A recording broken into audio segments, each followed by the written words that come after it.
Hello everyone. JPSC का exam हो गया था और रिवाइज्ड आंसर की भी आ गया है। तो अभी बहुत लोगों को डाउट रहता है कि मेंस का तैयारी करें कि नहीं करें। तो उसके लिए बहुत लोग कट ऑफ प्रिडिक्ट कर रहे हैं। तो जैसा कि मैं देख रहा हूँ कि बहुत लोग बिना कोई एनालिसिस के जो उन्हें लगता है वही कट ऑफ बता रहे हैं, बट ऐसा नहीं होगा। तो मैं क्या सोचा कि मैंने जो एनालिसिस किया है ऑन द बेसिस ऑफ कोई भी डेटा जो भी मुझे मिला है और लोगों से बात करके, और जो भी मुझे लगता है कि जो भी फैक्टर हैं उनको कंसिडर करके मैंने कट ऑफ प्रेडिक्ट करने का कोशिश किया है। अभी क्या हो रहा है कि जो लोग हैं, मतलब कट ऑफ जो कोचिंग वाले हैं वो तो अपना कोर्स बेचना है, इसके कारण कट ऑफ कम बता रहे हैं। ठीक है। और जो स्टूडेंट हैं वो बायस्ड हैं on the basis of their own marks. अगर उनका मार्क्स 115 आ रहा है तो वो कट ऑफ 112 113 बता रहे हैं। अगर कट ऑफ 120 आ रहा है जिसका, वो कट ऑफ 118 119 बता रहा है। जिसका कट ऑफ 125 आ रहा है वो 124 बता रहा है। जिसका मार्क्स 130 आ रहा है वो 127 128 बता रहा है। मतलब कि कोई भी बिना कोई एनालिसिस के, बिना कोई डेटा के ही सब लोग कट ऑफ बता रहे हैं। तो कोई भी एक जेन्युइन कट ऑफ नहीं बता रहा है, मतलब जेन्युइन एनालिसिस करके कट ऑफ नहीं बता रहा है। तो मैं क्या करूँगा, बहुत सारा फैक्टर को कंसिडर करके और पास्ट ईयर का कट ऑफ को एनालिसिस करके और उसमें उसके अकॉर्डिंग पे कट ऑफ बताने का कोशिश किया हूँ।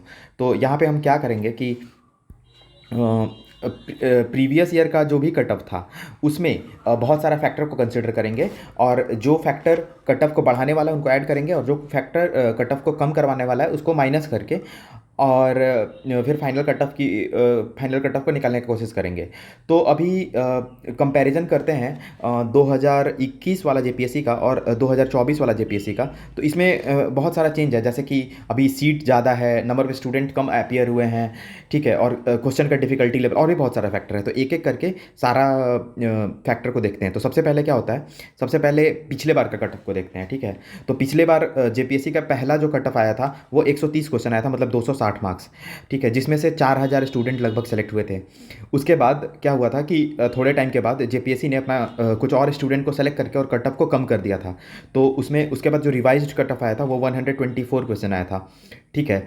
तो इसमें क्या होता है कि 800 स्टूडेंट्स ऐड हो जाते हैं। इसका मतलब है कि 6 मार्क्स का डिफरेंस होता है तो 800 स्टूडेंट एज ऐड हो जाते हैं। ठीक है। और अभी इस बार का बात करें तो नंबर ऑफ सीट्स जो है वो 90 प्लस है। 90 प्लस है, जिसको अगर हम लोग 15 टाइम्स करते हैं तो अराउंड 1400 से ज़्यादा स्टूडेंट सेलेक्ट होंगे। ठीक है। तो अगर जैसा हम देखते हैं कि 800 स्टूडेंट सेलेक्ट हो रहा है तो 6 मार्क्स का डिक्लाइन हो रहा है। वहीं अगर 1400 स्टूडेंट सेलेक्ट होगा तो 6 मार्क्स का नहीं, हम बोल सकते हैं कि 4 से 5 मार्क्स का डिक्लाइन हो सकता है। इसका ये हम इसलिए बता पा रहे हैं क्योंकि जो कर्व होता है जो भी मार्क्स का, वो एक नॉर्मल डिस्ट्रीब्यूशन का कर्व फॉलो करता है। ठीक है। हायर रेंज में एक मार्क्स पे कम स्टूडेंट होते हैं। ठीक है। जैसे जैसे हम मीन की तरफ बढ़ते हैं तो 1 मार्क्स पे ज़्यादा स्टूडेंट आने लगते हैं। तो जैसा कि अभी हम देख रहे थे कि 130 मार्क्स पे जितना स्टूडेंट होगा, 124 मार्क्स पे उससे ज़्यादा स्टूडेंट होगा। तो इसी तरह 130 से 124 पे जब हम आएँ तो 6 मार्क्स का डिक्लाइन में 800 स्टूडेंट हुआ। तो जब 1400 स्टूडेंट हम पीछे जाएंगे तो जो मार्क्स होगा वो 4 से 5 मार्क्स का रह जाएगा।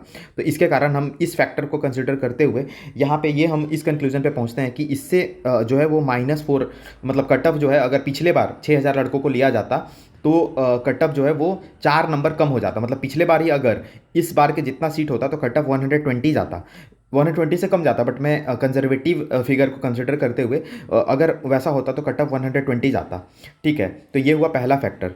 ठीक है। तो क्या करते हैं कि सारे फैक्टर को एक एक करके कंसिडर करेंगे और उसको अब सब ऐड या सब्ट्रैक्ट कर देंगे। ठीक है।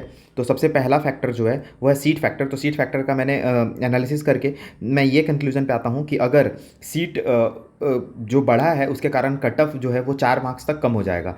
दूसरा है स्टूडेंट फैक्टर। स्टूडेंट 2021 में क्या हुआ था कि 5 लाख लड़के फॉर्म भरे थे, जिसके कारण 3.5 लाख लड़के अपीयर हुए थे। ठीक है। इस बार तो फॉर्म ही 3.5 लाख भरे, अराउंड 3.5 लाख, थोड़ा मोड़ा इधर उधर हो सकता है। तो अभी अटेंडेंस का मालूम नहीं है, बट अटेंडेंस परसेंटेज वही रहता है। तो इससे हम ये कंक्लूड कर सकते हैं कि स्टूडेंट कम होने के कारण जो कट ऑफ है वो डिक्लाइन होगा। ठीक है। और इसका एक ये भी रीज़न है कि यूपीपीएससी जो है, यूपीपीएससी भी सेम डेट को था। तो जिसके कारण क्या हुआ था कि बहुत सारे जो अदर स्टेट के स्टूडेंट्स थे वो यूपीपीएससी देने वाले थे। ठीक है। जिसके कारण हो सकता है वो फॉर्म ना भरे हो या जो भी रीज़न हो सकता है। तो 17 को ही वो भी होने वाला था, तो बहुत लोग फॉर्म मतलब नहीं देने वाले थे, बट लास्ट का 15 दिन पहले पता चलता है कि ये जो है वो कैंसिल हो गया यूपीपीएससी, जिसके कारण बहुत लोग जेपीएससी देने आ गए, तो उनका झारखंड उतना अच्छे से प्रिपेयर हो नहीं पाया। ठीक है, तो वो फैक्टर था। तो स्टूडेंट फैक्टर को अगर हम लोग कंसिडर करते हैं, तो स्टूडेंट जो डिक्लाइन हुआ है नंबर ऑफ फॉर्म्स में, उसका इम्पैक्ट जरूर दिखता है कट ऑफ पे। हाँ, कुछ लोग ये पॉइंट देते हैं कि जो सीरियस स्टूडेंट होते हैं वो सारे अपियर होते हैं, बट ये फैक्टर को हम डिनाई नहीं कर सकते हैं। आप किसी भी एग्जाम को देख लीजिए, जहाँ पे भी नंबर ऑफ स्टूडेंट ज़्यादा होते हैं कट ऑफ बढ़ता है। हाँ, लीनियरली नहीं बढ़ता है, मतलब उस फैक्टर से नहीं बढ़ता है, बट हाँ उसका प्लस और माइनस इंपैक्ट होता है। तो स्टूडेंट फैक्टर को कंसिडर करते हुए मुझे ऐसा लगता है कि इसके कारण जो डिक्लाइन इन कट ऑफ होगा वो 2 मार्क्स का होगा। अब आते हैं डिफिकल्टी पे। तो 2 पेपर था, पेपर 1 और पेपर 2। पेपर 1 जो था वो डिफिकल्ट था, पेपर 2 जो था वो as compare to previous year easy था। मैं एब्सोल्यूट टर्म्स में डिफिकल्टी की बात नहीं कर रहा हूँ, मैं प्रीवियस ईयर के टर्म्स में डिफिकल्टी की बात कर रहा हूँ। तो जो हम बात करते हैं 2021 की और 2024 की, तो 2021 में पेपर 1 में जो अच्छा स्टूडेंट था वो अराउंड 70 मार्क्स लेके आ रहा था, बट 2022 में वही स्टूडेंट जो है ना, वो इस बार कम मार्क्स लेके आ रहा है। ठीक है, 8 से 10 नंबर कम लेके आ रहा है, मतलब 60 to 62 ही रह गया। मतलब ये मैं अच्छे स्टूडेंट का बात कर रहा हूँ, और जो जिनका प्रिपरेशन नहीं है उनका तो 50-55 के रेंज में है। बट मैं जो एक क्रीम स्टूडेंट होता है, और एवरेज में ऑन एन एवरेज जो है वो -8 मार्क्स का डिक्लाइन देखा गया है पेपर 1 में। मतलब अगर सेम लेवल ऑफ डिफिकल्टी पे बात करें तो, मतलब पिछले बार जो बच्चा सेम प्रिपरेशन लेवल के साथ 60 लाया होगा, तो इस बार वो 50-52 लाया होगा। बट वहीं अगर बात करते हैं पेपर 2 का, तो पेपर 2 में क्या हुआ है कि पेपर थोड़ा ईजी हो गया है। ठीक है, मतलब आप बोल सकते हैं कि उतना ईजी नहीं हुआ, बट हाँ मार्क्स सबके बड़े हैं। तो उस फैक्टर को अगर हम कंसिडर करते हैं, पिछले बार मतलब जिन लोगों का 50 आया था, तो उन लोगों का इस बार 55, 56, 57 ऐसा आ रहा है। जिन लोगों का पिछले बार 55 था उस बार 62, 63 आ रहा है। जिन लोगों का पिछले बार 60 था उनका 67, 68 आ रहा है।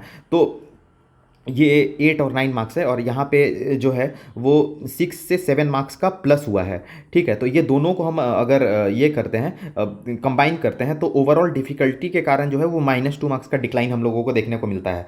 ठीक है, तो डिफिकल्टी के कारण 2 मार्क्स का डिक्लाइन होगा। ठीक है, अभी अभी तक ये 3 फैक्टर देखें। अब चौथा फैक्टर देखते हैं, effect of JSSC CGL. JSSC CGL जो है वो जनवरी में होने वाला था, जनवरी और फरवरी स्टार्टिंग में, जिसके कारण स्टूडेंट जो है वो झारखंड को काफ़ी अच्छे से पढ़ लिए थे। ठीक है, उसका इम्पैक्ट भी कट ऑफ पे देखने को मिलेगा। हाँ, एक बात और है कि जेएसएससी सीजीएल का जो पेपर है वो एग्जैक्टली जो सिलेबस है वो एग्जैक्टली जेपीएससी को मैच नहीं होता है। तो उतना ज़्यादा इम्पैक्ट नहीं हुआ है जेएसएससी सीजीएल का, बट हाँ इम्पैक्ट तो हुआ है, क्योंकि बहुत सारा चैप्टर्स है जो उधर जेएसएससी सीजीएल में नहीं पढ़ने, जैसे सीएनटीएसपीटी हो गया, और भी बहुत सारे चैप्टर्स हैं जैसे डिजास्टर मैनेजमेंट वगैरह का हेवी वेटेज है। तो वो सारे चीज़ों का इम्पैक्ट के कारण जो जेएसएससी सीजीएल का इम्पैक्ट होना था वो उतना नहीं हुआ है, बट हाँ फिर भी जेएसएससी सीजीएल का इम्पैक्ट एक सिग्निफिकेंट इम्पैक्ट रहा है, उसको हम लोग डिनाई नहीं कर सकते हैं। तो मुझे ऐसा लगता है कि जेएसएससी सीजीएल के स्टूडेंट जो हैं वो पेपर 2 में ज़्यादा मार्क्स के कारण कट ऑफ को 3 मार्क्स से बढ़ा देंगे, मुझे ऐसा लगता है। आपको क्या लगता है, आप भी बता सकते हैं। ठीक है, तीसरा है टाइम, चौथा हो गया इफेक्ट ऑफ जेएसएससी सीजीएल, और पांचवा है टाइम फैक्टर। पिछले बार क्या हुआ था कि 4 महीने का टाइम मिला था, बट इस बार मात्र 15 दिन का टाइम मिला था। तो क्या हुआ कि जो जो स्टूडेंट जो थे वो मतलब पिछले बार 4 महीने में अच्छे से झारखंड का रिवीजन और पेपर 1 का भी रिवीजन कर लिए थे, बट इस बार 15 दिन में ऐसा हुआ है कि जो पढ़ा हुआ था, जो पिछले बार मतलब पहले से पढ़ के रखा था, इतना टाइम भी नहीं मिल पाया लोगों को कि वो रिवाइज कर पाए पूरा चीज़ें, जिसके कारण मुझे लगता है कि कट ऑफ पे इसका इम्पैक्ट होने वाला है। तो इस टाइम फैक्टर के कारण मुझे ऐसा लगता है कि -2 का रहने वाला है। ठीक है, उसके बाद बोनस मार्क्स का इम्पैक्ट देखते हैं। ठीक है, तो बोनस मार्क्स 2021 में 4 क्वेश्चन का था, इस बार 5 क्वेश्चन का है, जिसके कारण 1 मार्क्स का प्लस देखने को मिल रहा है। बट सेफ साइड रहने के लिए इससे +2 कर लेते हैं। मैं थोड़ा कंजर्वेटिव रहने का कोशिश कर रहा हूँ। ठीक है, उसके बाद इन सारे फैक्टर के बाद भी मैं फैक्टर ऑफ सेफ्टी जो है वो +2 से +3 मार्क्स का ले लेता हूँ। ठीक है, +2 से +3 मार्क्स का ले लेता हूँ फैक्टर ऑफ सेफ्टी को। तो इन सातों फैक्टर्स को कंसीडर करने के बाद जो मेरा कट ऑफ आता है, ओवरऑल फाइनल कट ऑफ, वो आता है 124 -4 -2 -2 +3 -2 -2 -2 +2 +2। तो ये सारे को ऐड करते हैं तो 121, और अगर इसको हम लोग 3 कर ले फैक्टर ऑफ सेफ्टी को तो 122 आता है। ठीक है, तो ये कट ऑफ मेरा अभी आ रहा है इन सारे फैक्टर्स को कंसिडर करते हुए। ठीक है, इसमें प्लस माइनस 2 आप कर सकते हैं, ठीक है। और 122 आ रहा है, बट इसमें मैंने एक इंपॉर्टेंट फैक्टर को कंसिडर नहीं किया है, वो लेवल ऑफ मिसमैनेजमेंट है एग्जाम में, ठीक है। देखिए मिसमैनेजमेंट पिछले बार भी हुआ था, एक सेंटर के सारे स्टूडेंट सेलेक्ट हुए थे, और इस बार भी थोड़ा मिसमैनेजमेंट हुआ होगा, ये मैं नहीं बोल रहा हूँ। अब डिपेंड करता है कि किस लेवल का मिसमैनेजमेंट हुआ है। अगर बहुत मास लेवल पे मिसमैनेजमेंट हुआ होगा तो इस कटअप में +4 +5 तक का भी इंक्रीज देख सकता है। तो डिपेंड करता है कि मिसमैनेजमेंट किस लेवल का हुआ है। बट अभी अभी का जो अगर जितना भी फैक्टर्स है उन सबको कंसिडर करते हुए मेरे अकॉर्डिंग कट ऑफ 121 टू 122 जाने वाला है, ठीक है। जैसा पहले मुझे लग रहा था, जब भी फर्स्ट टाइम रिवाइज आंसर किया था तो मुझे लग रहा था कट ऑफ 115 116 जाएगा, जो मैं एनालिसिस कर रहा था। बट अभी जो है लोगों के मार्क्स अच्छे खासे बढ़ गए हैं, और रिवाइज आंसर की के बाद तो पेपर 1 और पेपर 2 में दोनों मार्क्स बढ़ने के कारण एवरेज में सबका 6 7 8 मार्क्स बढ़ गया है, जिसके कारण भी मुझे लग रहा है कि कट ऑफ जो है वो 121 122 के साइड में रहने वाला है। 115 से नीचे जाने का चांस मुझे बहुत ज़्यादा कम लग रहा है, ठीक है। But still you can be hopeful. और जो वो यूट्यूबर्स हैं जो कोचिंग वाले हैं, मतलब वो कोर्स बेचने के लिए ऐसा बता रहे हैं कि आप कोर्स खरीद लें, क्योंकि जब एक बार फाइनल रिजल्ट आ गया तो उनका कोर्स नहीं बिकने वाला है, क्योंकि जो सेलेक्ट है वही लेंगे। बट अभी वो कोशिश कर रहे हैं कि ज़्यादा से ज़्यादा स्टूडेंट उनके कोर्स खरीद लें। तो that is from my side, मुझे यही लगता है कि कट ऑफ यही जाएगा। आपको क्या लगता है? और बाकी रिजल्ट देखिए 1 2 दिन में आ जाएगा। तो that's all from my side, thank you.